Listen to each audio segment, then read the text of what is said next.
Hey, good morning, everybody. It's Friday, June 28th, and this is the AgYield War Room. I'm Dan Dempsey, and I'll be moderating today's session. As always, if you've got any questions or comments, please feel free to drop us a line in the chat area, and we'll be sure to get to it during the show. Overnight markets here had December corn down a half at 433 and a quarter. November soybeans were up 5 and a quarter at 11.10, and December Chicago wheat was up 2 at 603 and a half. This morning, the core personal consumption expenditures index came out, which is a key inflationary data point that the Fed uses. It was up 2.6% from a year ago. That was down 0.2% from April. Came in as expected, but the outside markets did react positively to that data. Good morning, guys. We've got, obviously, as we've been talking about for the last couple of weeks, we've got the much anticipated USDA report out today, planted acreage, quarterly stocks, historically been a pretty big mover of the market. So with that, Dustin, just a few thoughts here as we come into the report at 11 o'clock Central today, and then we'll throw it around the room. Yeah, thanks, Dan. So this is arguably like the first or second most important report of the year, right? We get the surveyed acreage data and then June 1st quarterly stocks. So it will definitely be a big report out at 11 a.m. Central. The average guess has both corn and bean acres going up a little bit from where we were on the March planting intentions report. And, so we've seen a number of guesses are all around. This is I think the Reuters poll where there's 20 or so analysts that go into that guess. One thing I did find interesting that we put in the letter last night too, Successful Farming, their survey actually produced something that was outside the bands of these guesses. So that's another kind of survey that was not included in these numbers. They actually had corn acres all the way down at, I think it's 88.5 million. Yeah, it's 88.5 million corn, 88 beans. So that's actually outside the bands to the downside for corn and to the upside for beans. Market's been trading almost completely the opposite. It looks like, that we've had beans rally coming into this period and corn fall. There's obviously a wide range of estimates, and everyone that's connected to these estimates is trading the market in some way or another. Where's the average trade guess actually trading is the hard part to know. This could be one of those rumors where, it is bear market, they get confirmation, it continues to go, or it's one of those, fear trades where they continue to pound the market lower out of fear, and the market's more neutral, and we see a little bit of a rebound just because it's not nearly as bad as everyone was expecting. So I guess the point is that, you can never really outguess these reports coming into them. You have to kind of play to where your advantages are going into it. What have you done so far? What kind of insurance policies do you have? And try to insulate yourself that it's not so black and white on the need of this report to be a positive outcome or a negative outcome. Yeah, and you still got funds short, right, Dust? So I mean, there's still that kind of outlier that we've got. It's as far as market makeup, and we've talked about that a number of times, but it's still there. Yeah, as of last Tuesday, so this is a week and a half ago, more than that, they were quite short for corn, especially. And so what's happened since then, the market's been, just kind of slammed, and a lot of that happening at the back end of the market, DH24 and beyond. So we would presume that selling was, a lot of that selling was managed money. So I would guess the funds are going into this report quite short. And they're going to be susceptible to, if, like, for example, that Successful Farming acreage number comes out, I think that would be more of an explosive outcome, just because the funds are positioned completely the other way for that. So, Sure. Yeah, good point though, Dan. Ben, thoughts this morning from the East? I think that report days are good days to breathe for the first 10 minutes that they come out. One of my closest contacts in the industry, I'm going to quote him. He said that historically he has seen more money lost by people being too aggressive on the March report and on the June report than any other times of the year. So there's not only a tremendous amount of data to sort through that comes in quickly, and you are not going to be in front of the algorithms. You're not going to be in front of anything like that. And you kind of have to let it trade out, especially because this is end of month, end of quarter. After the report comes out, we have 2 hours left for someone to decide whether or not they want to take profits or they want to pound this market lower because they got reinvigorated with the right data to take the next leg lower, or boy, we made a big mistake, we sold into the hole, right? So we have 2 hours to trade after this report comes out at a really critical time for managed money as we get to the end of the month, the end of the quarter. So I think that not being a reactionary or panic person on the first 20 minutes of the report is probably the best advice for a lot of people.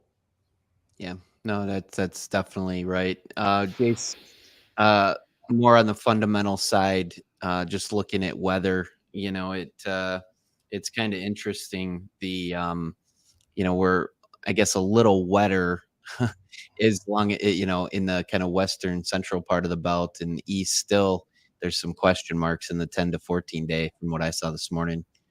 That line. Yeah, we in the east, we need some rain in a few places. I don't think anyone is really panicky. That weekend rain that we had a week ago, I think got people over the hump and temps moderated. So there's a lot less concern today.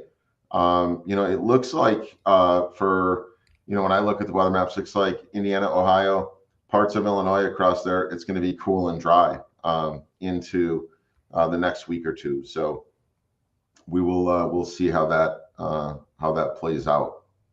Yeah, definitely. Ryland, let's transition here a little bit to livestock. We got a couple minutes here before we open. Hog and pig inventory up 1.3%, just slightly better or higher, I should say, than estimates. What's your thoughts here this morning? Yeah, the report overall, I think, just kind of justifies the action that we've been seeing on the board, really.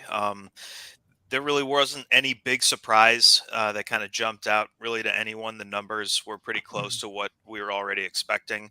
With the weight groups, essentially some of the heavier weight groups coming in just slightly above expectations, and the marketing number at 102 just being slightly above expectations. Once again, these are the slightly bigger supplies, so it just kind of feels like the market had already been kind of trading those, maybe even priced them in at this point. But there's really nothing to change the psychology here. The argument could be made that the cap for breeding number coming in just slightly below expectations at 97% could be a little bit of a driving force maybe for the back end, alongside of just maybe the pigs per litter coming in on that lower side. So wouldn't be surprised to see things start to kind of stabilize, to be honest, now that we're kind of, maybe kind of a sell the rumor, kind of buy the facts situation setting up. But there really wasn't too much to chew on. I don't think this is really going to change anybody's psychology about the supplies. Overall, we're going to still stay pretty heavy through the fall.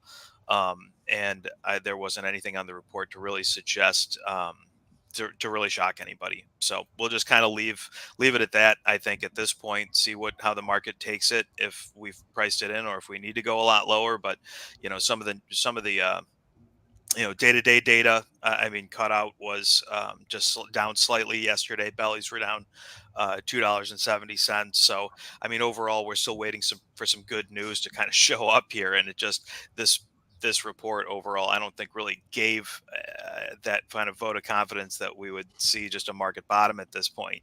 So I think we're hoping that we get a big seasonal kind of reaction out of the pork. But we'll see. It just really hasn't manifested. Sometimes we get a little bit of a bump going into July, just ahead of the holiday, ahead of Labor Day. But we'll see here. Right now, just the supply situation is definitely on the heavy side for the next 3 months. Yeah, well, let's coming into a really important, grilling time of the year. Let's talk about retail beef. What are we seeing in that market? Well, choice was back up again. It's been on a nice run. Seasonally, this is typically the time when we make the highs. We haven't seen much cash develop here this week yet on the live side of things. Maybe a little bit of trade in Iowa, all the way up to $2. So, we're still kind of Packers are still paying up here. The supply is still relatively tight. The kill is kind of lagging behind right now, about 6,000 down from where we were at last week. So it's just overall the market's been on a really nice run here.